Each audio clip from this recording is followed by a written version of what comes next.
In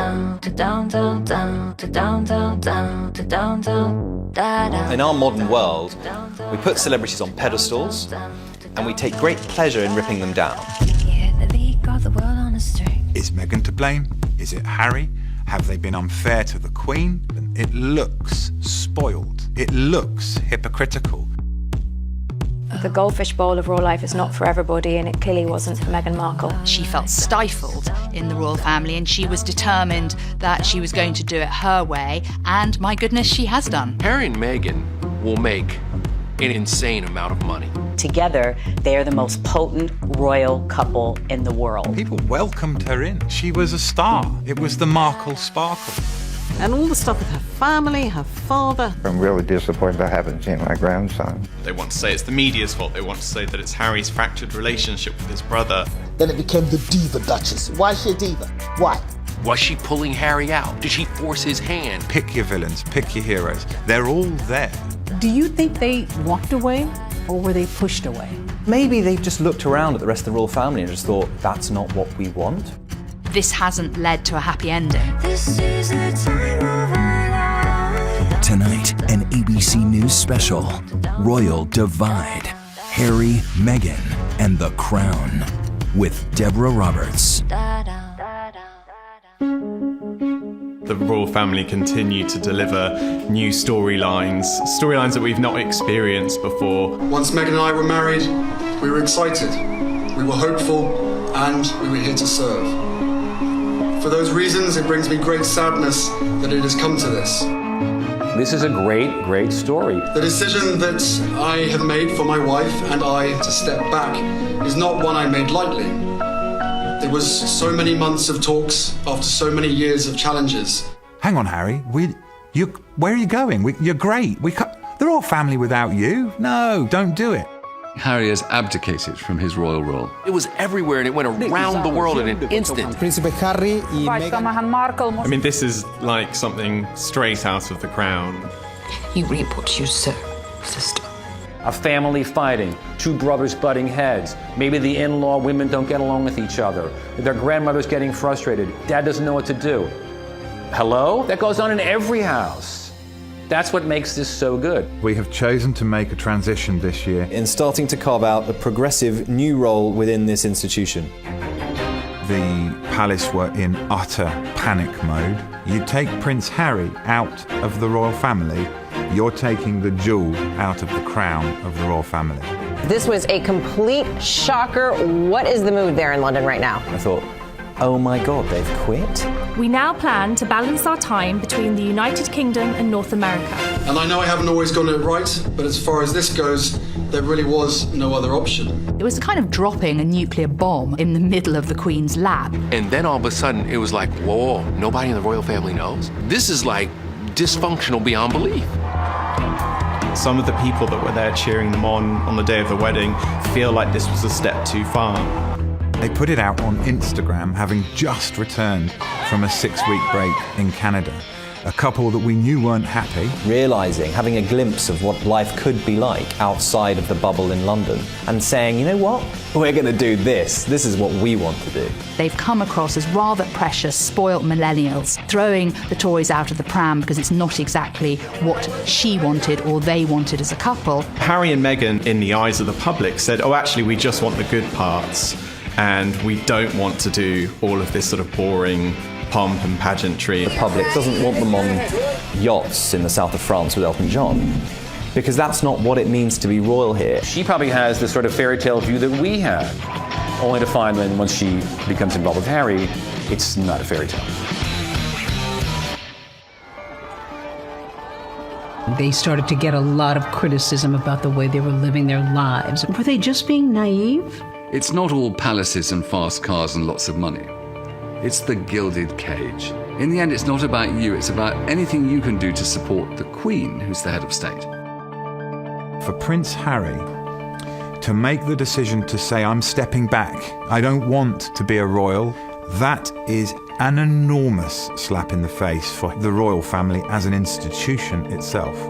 So Harry was, if you like, summoned to see the boss of the family. There was then a summit at Sandringham. It was a 2-hour meeting with Harry, the Queen, Charles and William. Harry, I heard, was extremely nervous before he went in there. He hoped that going in there he was going to see his 93-year-old grandmother, who was always had a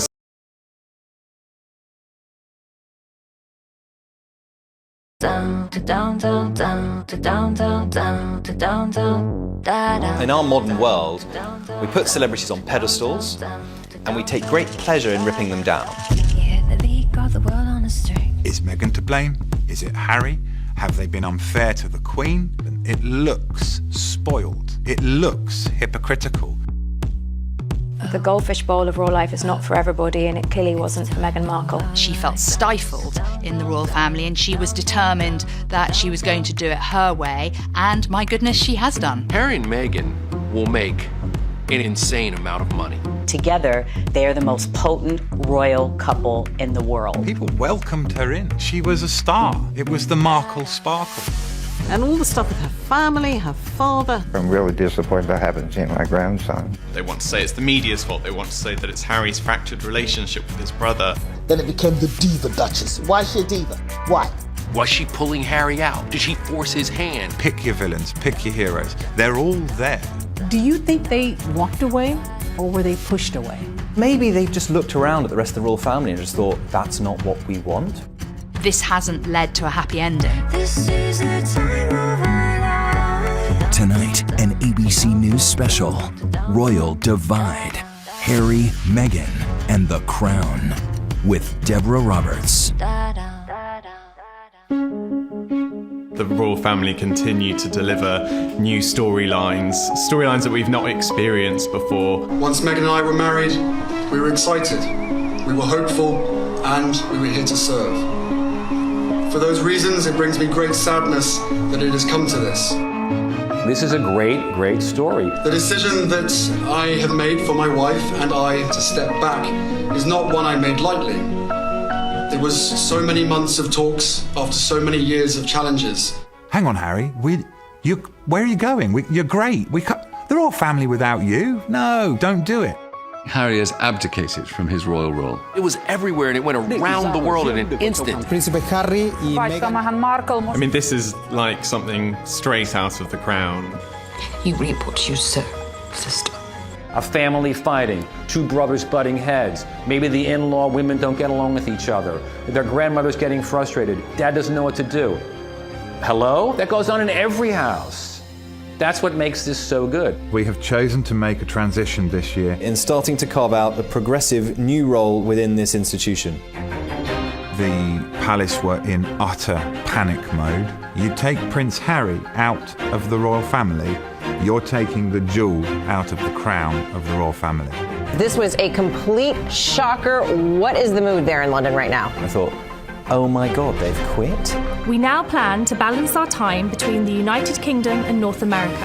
And I know I haven't always gotten it right, but as far as this goes, there really was no other option. It was kind of dropping a nuclear bomb in the middle of the Queen's lap. And then all of a sudden, it was like, whoa, nobody in the royal family knows? This is like dysfunctional beyond belief. Some of the people that were there cheering them on the day of the wedding feel like this was a step too far.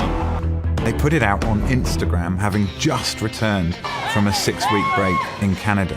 A couple that we knew weren't happy. Realising, having a glimpse of what life could be like outside of the bubble in London, and saying, you know what? We're going to do this. This is what we want to do. They've come across as rather precious, spoilt millennials, throwing the toys out of the pram because it's not exactly what she wanted or they wanted as a couple. Harry and Meghan, in the eyes of the public, said, oh, actually, we just want the good parts. And we don't want to do all of this sort of boring pomp and pageantry. The public doesn't want them on yachts in the south of France with Elton John, because that's not what it means to be royal here. She probably has the sort of fairy tale view that we had, only to find when once she becomes involved with Harry, it's not a fairy tale. They started to get a lot of criticism about the way they were living their lives. Were they just being naive? It's not all palaces and fast cars and lots of money. It's the gilded cage. In the end, it's not about you, it's about anything you can do to support the Queen, who's the head of state. For Prince Harry To make the decision to say, I'm stepping back, I don't want to be a royal, that is an enormous slap in the face for the royal family as an institution itself. So Harry was, if you like, summoned to see the boss of the family. There was then a summit at Sandringham. It was a 2-hour meeting with Harry, the Queen, Charles and William. Harry, I heard, was extremely nervous before he went in there. He hoped that going in there he was going to see his 93-year-old grandmother, who was always had a soft spot for him, but there was a strong chance that behind that door was also a very angry monarch. And there they began to hash out what this new role for Harry's going to be. Who's going to pay for what kind of security you're going to have, where you're going to live, how many times you're coming home, what are your titles going to be, all that sort of stuff. Because they take money out of the sovereign grant, which is taxpayer money used to pay for the royal family. People in this country feel they have an ownership. So there's this sense that they should not be freeloading royals. And then came this sort of unprecedented statement from the Queen. Although we would have preferred them to remain full-time working members of the royal family, we respect and understand their wish to live a more independent life as a family, while remaining a valued part of my family. She repeated this word family 8 times in her statement. So the tone was more grandmotherly than sovereign. We support you, Harry. We're disappointed, but we want what's best for you. That is unprecedented. It was her saying, this is my family, we're sorting it out. But essentially that Harry and Meghan had got what they wanted. Harry and Meghan got what they wanted, but at a price. Our hope was to continue serving the Queen, the Commonwealth and my military associations, but without public funding. Unfortunately, that wasn't possible. She loves Harry, but when it comes to the decisions about the future of the crown, she's ruthless. And that's the big thing that people wanted to see, like the Queen came down with the hammer. She's 93 years old. She has been known to be tough, but yet she sounded very grandmotherly. But you can be lovingly tough, and in a very short period of time, a decision had been made by the Queen. Tonight, everyone looking at the clues in the Queen's words. Taking away the HRH titles, removing public money, they're no longer working members of the royal family because the Queen's not allowing it. I've accepted this, knowing that it doesn't change who I am or how committed I am. But I hope that helps you understand what it had come to, that I would step my family back from all I have ever known. I think despite our surprise at the way in which this news was delivered, the signs were there all along. We saw it when we were on the royal tour with them around Australia. Harry was not his usual self. He wasn't chatty, he wasn't calm and relaxed. He was kind of angry. The documentary that Meghan and Harry did with ITV clearly showed two people in a very fragile state. Meghan said that this wasn't what she expected. It's not enough to just survive something, right? Like, that's not the point of life. You've got to thrive, you've got to feel happy. It became clear now in retrospect, this is only going to go on for so long. It's a very real thing to be going through behind the scenes. They wanted privacy for their lives. You know, the way they introduced Archie was different. He wasn't given the title of Prince Archie. He was just Baby Archie. That was a clue. They'd reached a point where they knew that they had to make change quickly, or it could have major damage on their lives or even their mental health. Royal watchers are losing their minds, apparently. The backlash against the Duke and Duchess of Sussex decision has created enormous divisions. It's been very divisive. They are human. But they keep having problems. They keep doing the same silly things over and over again. Silly. Is she the victim or is she the villain? Is she the woman who stole the people's prince? For me, maybe Meghan is the woman that set Harry free. Meghan has, if you like, given Harry the confidence and the courage to take the biggest gamble in his entire life. Next, Megxit and the media. The press in this country have made Meghan's life a living hell. Meghan is being blamed.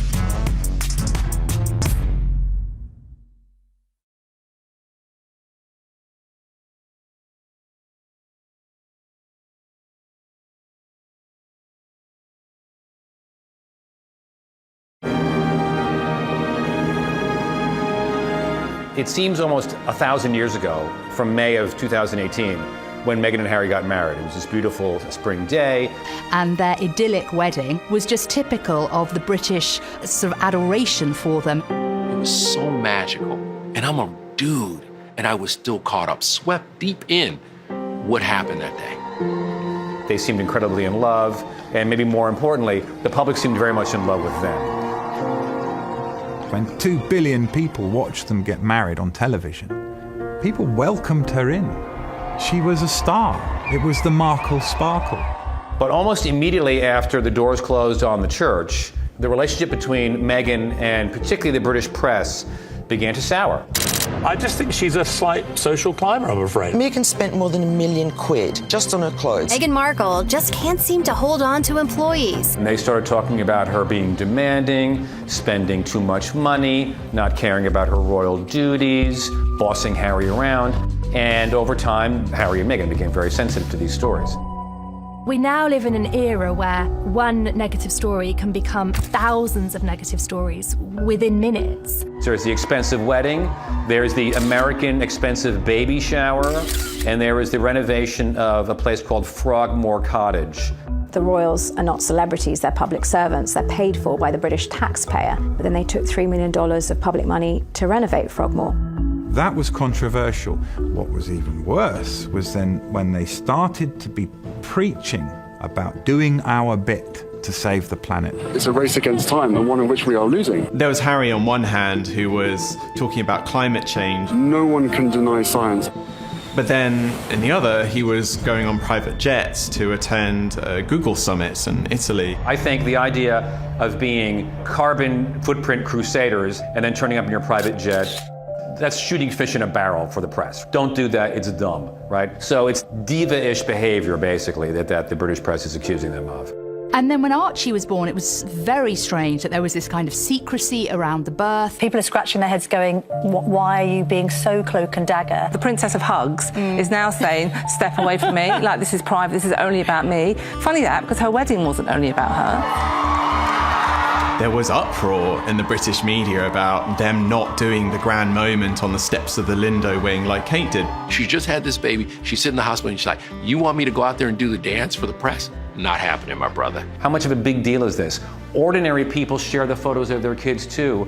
Why won't you do that, right? We covered your wedding, now show us the baby. It seemed ungrateful. Harry and Meghan changed a tradition and they released a photo with the Queen, with Prince Philip, with Meghan's mother Doria. These key moments that have happened in their lives have been shared on Instagram instead. We're in this world now where the press is being bypassed and they can't bear it, so they just need to be as sort of sensational as possible. The criticism started, she's opening her own car doors, she doesn't understand royal protocol, she's talking too much, she's not talking enough. She was under the most unbelievable level of scrutiny. My British friend said to me, I'm sure he's great, but you shouldn't do it because the British tabloids will destroy your life. And all the stuff with her family, her father, her sister. Meghan Markle's family is a disaster. It is that simple. There's no way to get around it. Thomas Markle sitting next to Piers Morgan on British TV. I'm a little embarrassed for them and feeling very sorry for the Queen. Once again, he's exposing things about his daughter. And there's a sense, I think, that she feels that she's been hard done by, that she wasn't given a chance. I never thought that this would be easy, but I thought it would be fair. For me and for my wife, of course there's a lot of stuff that hurts. I will not be bullied into playing a game that killed my mum. He thinks that the press killed his mother, that the sound of the camera shutter, reminds him of that horrible time. You really can't blame him for feeling that way. However, at the same time, those cliques are journalists who have been invited, and it's a very different thing to the photographers who were physically pursuing his mother throughout her life.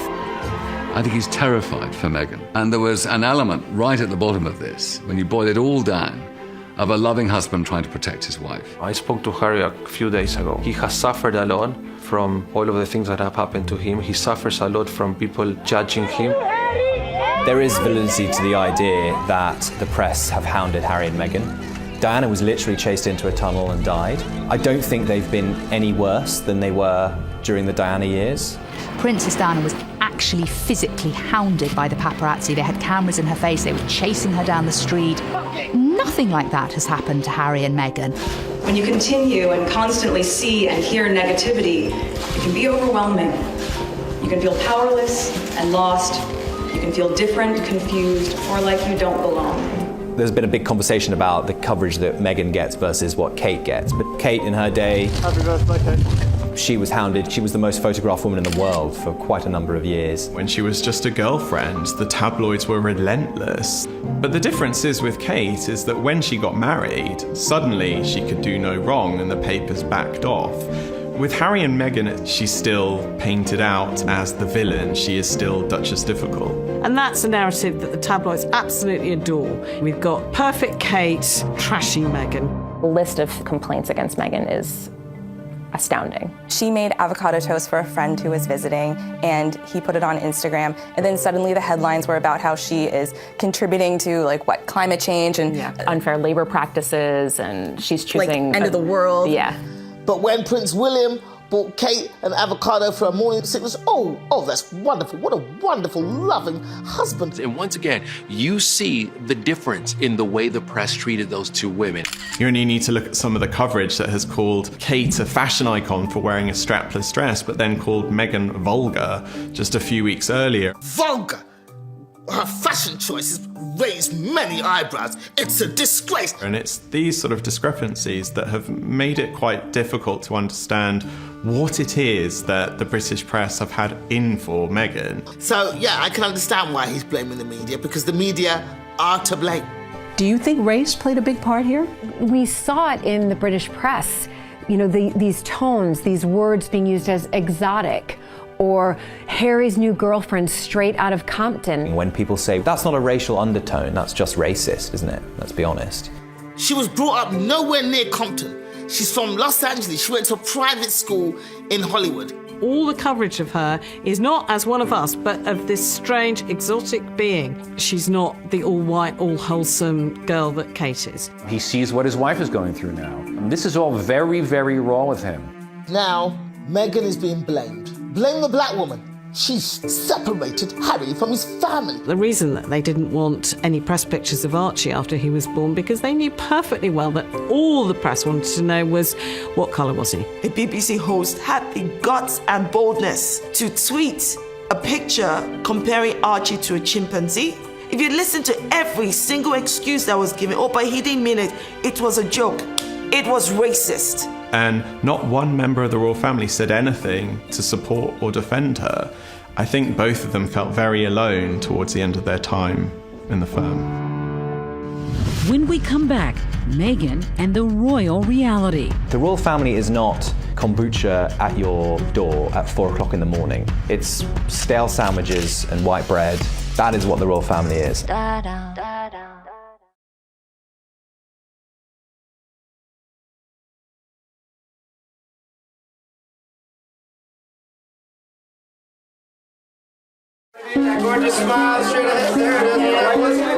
How do you take a self-made woman in her 30s who personified the American dream before she even met Prince Harry, put her into the situation of the royal family, and expect her to be able to breathe? The flip-flop culture is part of just who I am. Hippy-dippy kind of woke avocado toast eating, you know, Pilates and yoga, smoothie. I love my cutoffs and flip-flops and being as relaxed as can be. We kind of think that's weird, all of that, you know? She was a divorcee with 1 million followers on Instagram, an actress, didn't tick a single box of princess-in-waiting material. She wasn't just this clone come to marry Prince Charming. If anybody knows about marrying into an aristocracy, as an American, you do.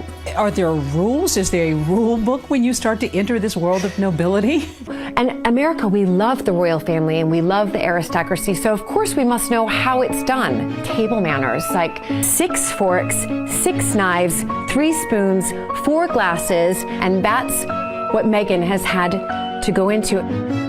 But do you have that sense of responsibility, Prince Harry, for what you're asking Meghan to do? That sense of responsibility was essentially from day one. But, you know, I still had to have some pretty, frank conversations with her to say, look, what you're letting yourself in for is, it's a big deal. On the day she said I do, she also took on a job at the same time, a job that she had absolutely no say in how she gets to do.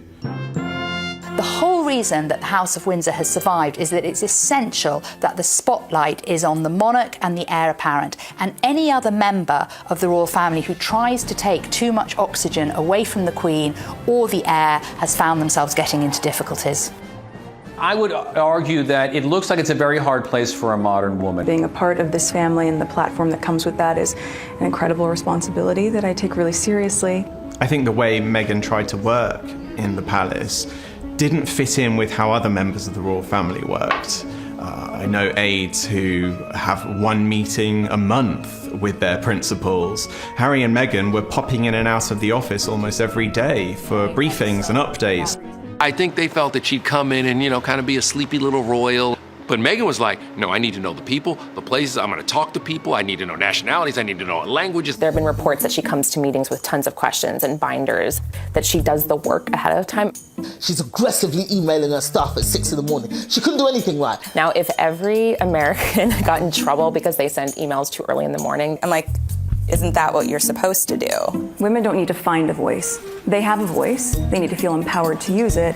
And people need to be encouraged to listen. Suddenly, Meghan's charm, that was her hard work and her perseverance, was being turned into a problem for the royal family. I cannot believe it's 2020 and we're still faulting women for being ambitious. To be relatively boring is to be a very good fulfiller of the royal role. Honestly, you want to leave your glam and your drama to the politicians.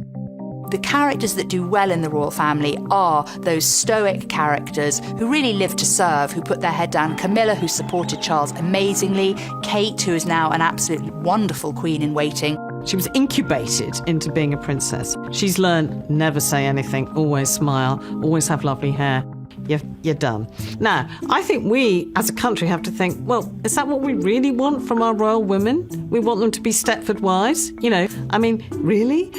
There's the motto, never complain, never explain. And the royal family don't like it when anybody rocks the boat.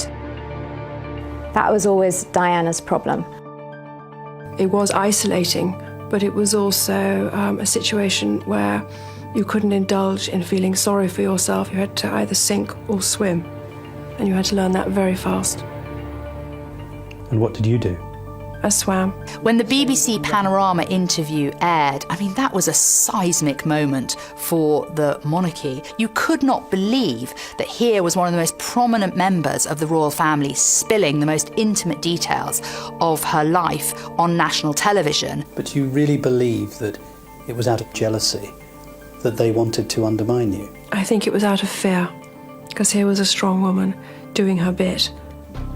Interesting, driven, passionate people like Diana, like Meghan, they find those constraints very, very hard. You're not allowed an opinion. And in this day and age of Twitter where everyone has an opinion, it's very hard to just say, oh, you know what, I'll bite my tongue on every single little thing. And of course it's terrifying, the thought for the royal family that this may repeat itself if the Duchess of Sussex decides to give an interview, probably to the American press. I hope to God Meghan breaks her silence and does a Diana-style interview. I hope she does. She deserves it. Why not? She needs to be able to clap back at all those haters. But Meghan gave us a glimpse into how she's feeling anyway when she spoke to ITV. That now famous phrase that she said to Tom Bradby, where she said, "Thank you for asking me how I am." And also thank you for asking, because not many people have asked if I'm okay. But it's a very real thing to be going through behind the scenes. And the answer is, would it be fair to say not really? Okay. What did you hear when you heard that statement? What I thought of that was she's a shell of herself. She's not that full of life, optimistic American that we first saw on that sofa when they were engaged. And I think she thought, well, why should I have to do all of this in the public eye if no one's going to listen to me and none of the really good ideas I have are going to be heard?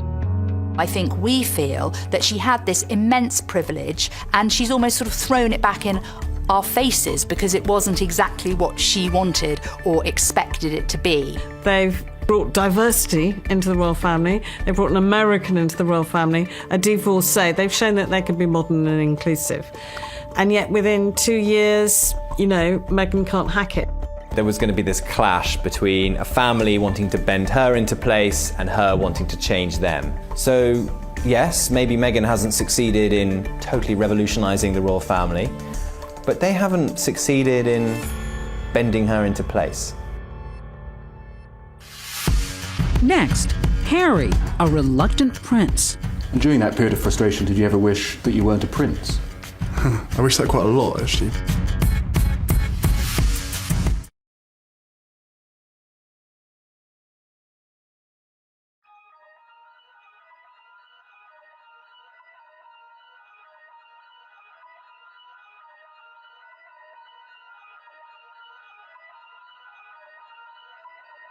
You reached the baby?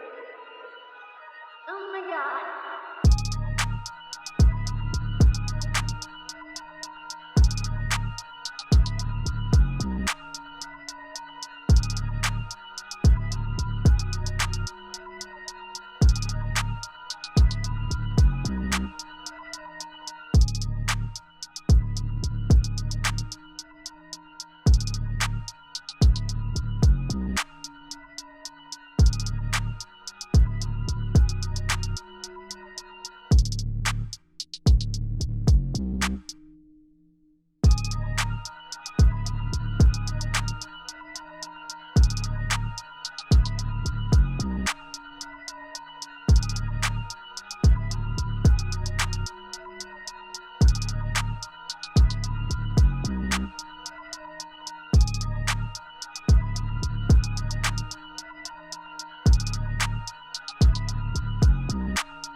You reached the baby? Oh my god.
What we've always known with Prince Harry is that he is a reluctant royal.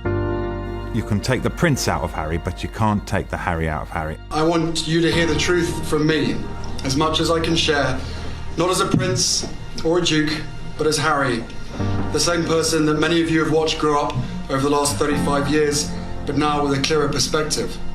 Now, life is going to be very different for him. Yes, the abdication of royal rank is a huge step for a prince. And he has followed his heart. God knows. He's followed his instincts. My goodness me, it's going to be a challenge making this work. But that is Prince Harry. He doesn't want to be a royal. He's being a father. This is a guy who is trying to protect his cub and his lioness from whatever it takes. He has become an incredible man, the man that his mother would be proud of. I think it's really important to remember that the British public have kind of adored Harry, and he is like the nation's favourite son. We felt so devastated for him when we saw him as a young boy walking behind his mother's coffin. Somebody losing their mother and then it being, projected to the millions on TV screens. It gives me chills thinking about it. He said, I kept thinking, this is my mother. Why are you crying? You couldn't have loved her like I loved her. The country essentially adopted Harry and William as their own. The fascination now, especially with this generation, is we care about her sons and we want to make sure that they're happy. What we saw after Diana's death is that the bond between William and Harry surpassed any brotherly bond. I think for a long time, William and Harry maybe felt like a team outside of the royal family, children of Diana, somehow, different to everybody else. But you simply cannot underestimate how close Harry and William became. Harry obviously has been born and bred with a sense of duty. At the same time, before he even met Meghan, he was talking about the possibility of not being a prince. This is my bed. I don't really make it when I'm down here, which is a joy. That's it, made. He was in the army for many years. He did 2 tours in Afghanistan. I signed up because I wanted to be one of the lads. This sort of normality for me to be amongst these guys was so important. He talked about going into the army and how that gave him a certain amount of anonymity in some ways, that he was just Harry. And then, while he was out on operations in Afghanistan, somebody says where he is and he's brought home. I think that really hurt him. We saw Harry, for a number of years after leaving the army, almost taking the role of official royal gooseberry. Like the third wheel with Meghan and Will. It would be Harry popping up in the background at all sorts of events. Enter Meghan. Enter Meghan. She's already experienced a life that he wants a slice of. The British are very kind of reticent to do anything drastic, and he kind of needed this American to come and say, no, take what you want in life, be the person you want to be in life. When you have the privilege of meeting him face to face, he doesn't disappoint. He's a life and soul. He's the guy, he's the member of the royal family that if you were going to have a barbecue or a dinner party, he'd be top of your list of invites. In spite of the place that he was giving and all of the benefits and comfort that life has given him, he's one of the most committed and hardworking people that I know. Centre Ballet is a charity that is very special to Harry. It was set up in memory of Princess Diana. I was named the first ambassador for the charity, helping kids with HIV. My commitment to Centre comes from an inspiration from the leader of Centre, which is Prince Harry. Africa's very close to my heart. Obviously, my mother had a soft spot for Africa as well. Sadly, over the last couple of years, Harry and William's relationship has gotten worse. Sometimes to Harry, William is his brother, and other times he's the future king and his boss. And it's always hard to sort of differentiate where the line is. When seeing Harry and Meghan's whirlwind romance unfold, William put the brakes on, or tried to, and said to his brother, look, just take your time, don't rush into anything. I don't think Harry ever really got over that. There's been a lot of talk in the press about rifts with your brother. How much of that is true? We're brothers, we'll always be brothers. We're certainly on different paths at the moment, but I will always be there for him, and as I know, he'll always be there for me. There's very little that we know about William's reaction to this, and from the conversations I've had with aides, he said very little. I think as a brother, he's been quite hurt at Harry's actions. Harry's decision comes from a very powerful statement he made last year in this ITV documentary when he said, I will not play the game that killed my mother. Every single time I see a camera, every single time I hear a click, every single time I see a flash, it takes me straight back. How can he live every day with the job that he has if that's the reaction that he's feeling? I think Harry still seems like that guy who was wounded at the age of 12 when his mother died. When I started my public life 12 years ago, I understood the media might be interested in what I did. I can only imagine what you may have heard or perhaps read over the past few weeks. But I was not aware of how overwhelming that attention would become. But the media is a powerful force. In a manner that's been hard to bear. I hope that helps you understand what it had come to. I will be reducing the extent of the public life I've led so far. That I would step my family back from all I have ever known, to take a step forward into what I hope can be a more peaceful life. I could see in his eyes and in his voice that he's on to something really spectacular. There are definite echoes of Princess Diana and the speech that she gave, but you would have thought that rather than repeating this, Harry would have looked at that and seen that it actually didn't work for his mother outside the protection of the royal family, and she was much more vulnerable and much more exposed. Tragically and paradoxically, it makes his story that much more compelling. If he had said it's all behind me, people wouldn't be paying attention. But because he says it's not behind him, he becomes that much more of an ongoing story. So his honesty is almost drawing the attention that he probably doesn't want. Going forward now, if this decision for Harry to step back does nothing else, I hope that it heals that breakdown in relationship between Harry and his brother William. Because unless they reconnect, unless they can continue to be mentors for each other, certainly when Prince William eventually becomes king, he'll be a far lesser king without Harry as his support.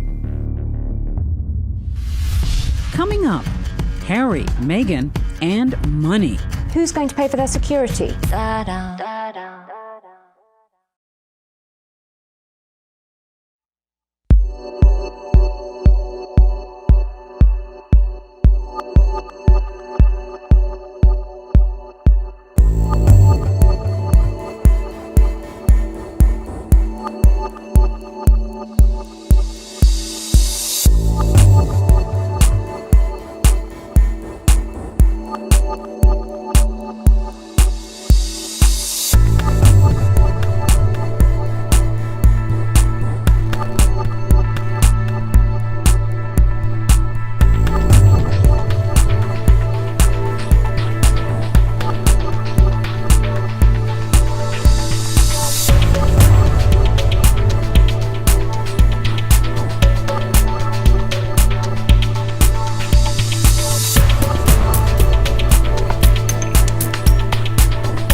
The decision that I have made for my wife and I to step back is not one I made lightly.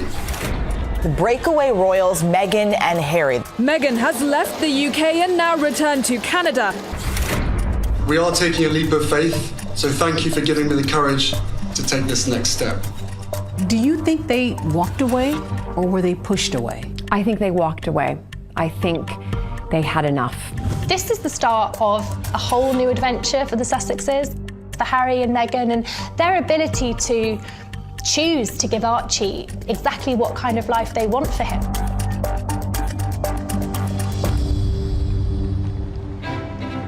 Harry and Meghan are living on Vancouver Island, which is in British Columbia, the west coast of Canada. They have been staying there for almost a couple of months now. The couple have been staying in a beautiful waterside mansion. Well, I think Harry and Meghan have already experienced a breath of fresh air in Canada, a place where they are hugely adored. Canadians are really excited about Harry and Meghan moving to Canada. We haven't learned how to play it cool yet. Meghan lived in Toronto during the time that she was acting on Suits. I have been killing it here for the better part of a decade. We're kind here, we're polite. It's not going to be as negative towards them. At the same time, I think Canadians would feel a little bit hurt if Canada was just being used as a halfway house. They thought they could have a halfway house, but they were told, no way, you're out. The Queen had to rule decisively, taking away the HRH titles, removing publicly funded money, making them pay back about $4 million of money that was spent renovating their house. This is not an easy ride for Meghan and Harry. But I will tell you this, here's what they will gain. Harry and Meghan will make an extremely insane amount of money. That first Meghan and Harry interview is worth millions. And also, Harry has received a lot of money from his mother, grandmother. His father is still one of the wealthiest people on this planet. So the money's never going to dry up.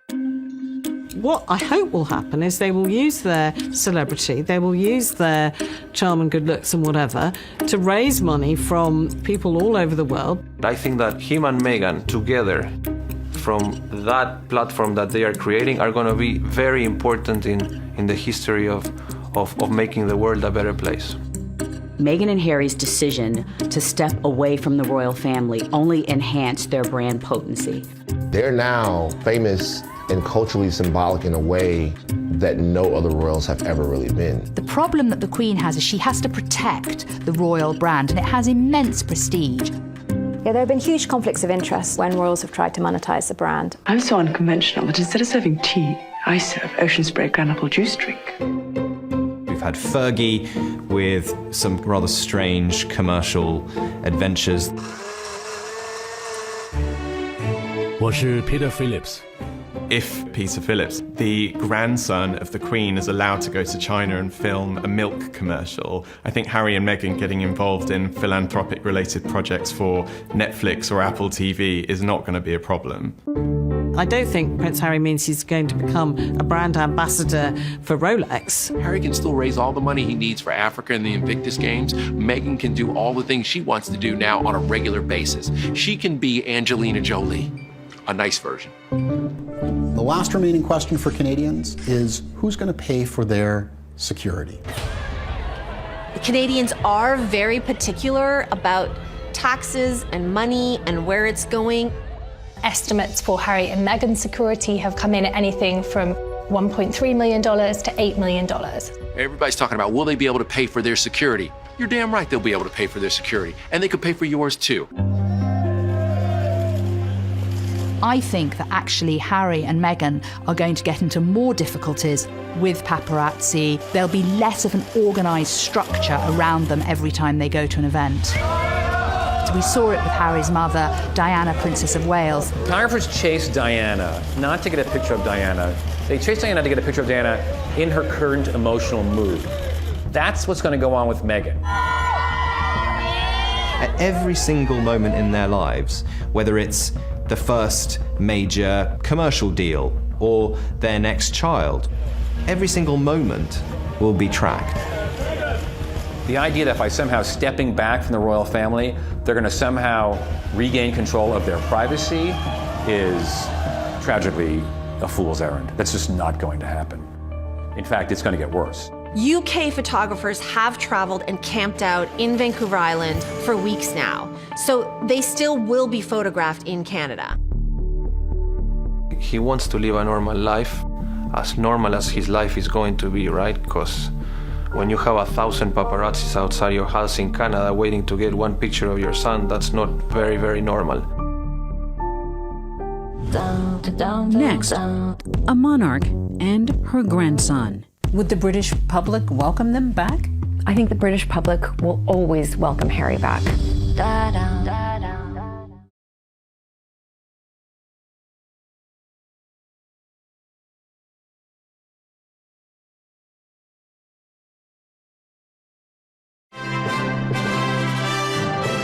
At the end of the day, there are lots of reasons that people care about this story, but one of the main reasons is because they're worried about the Queen.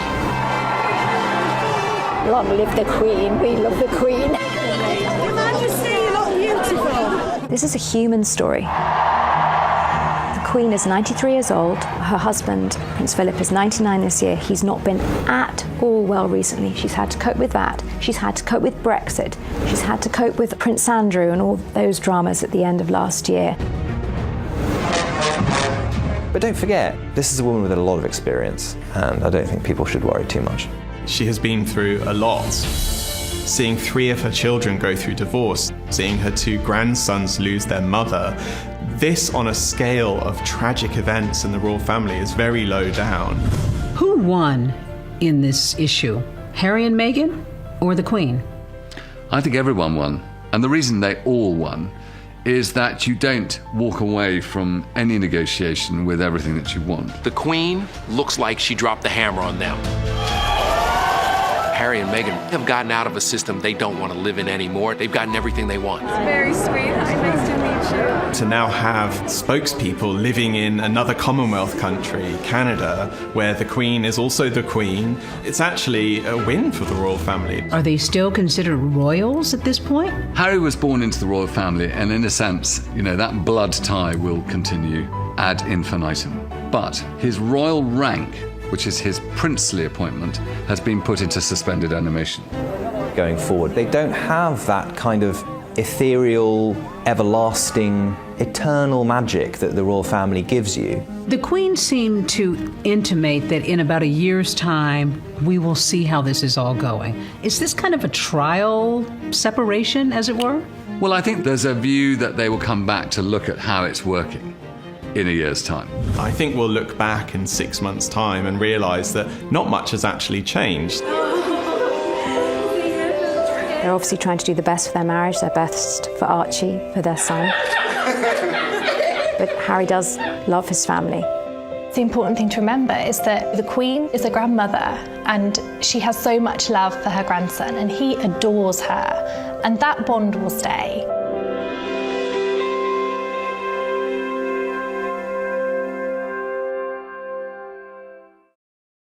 To find when once she becomes involved with Harry, it's not a fairy tale. They started to get a lot of criticism about the way they were living their lives. Were they just being naive? It's not all palaces and fast cars and lots of money. It's the gilded cage. In the end, it's not about you, it's about anything you can do to support the Queen, who's the head of state. For Prince Harry to make the decision to say, I'm stepping back, I don't want to be a royal, that is an enormous slap in the face for the royal family as an institution itself. So Harry was, if you like, summoned to see the boss of the family. There was then a summit at Sandringham. It was a 2-hour meeting with Harry, the Queen, Charles and William. Harry, I heard, was extremely nervous before he went in there. He hoped that going in there he was going to see his 93-year-old grandmother, who was always had a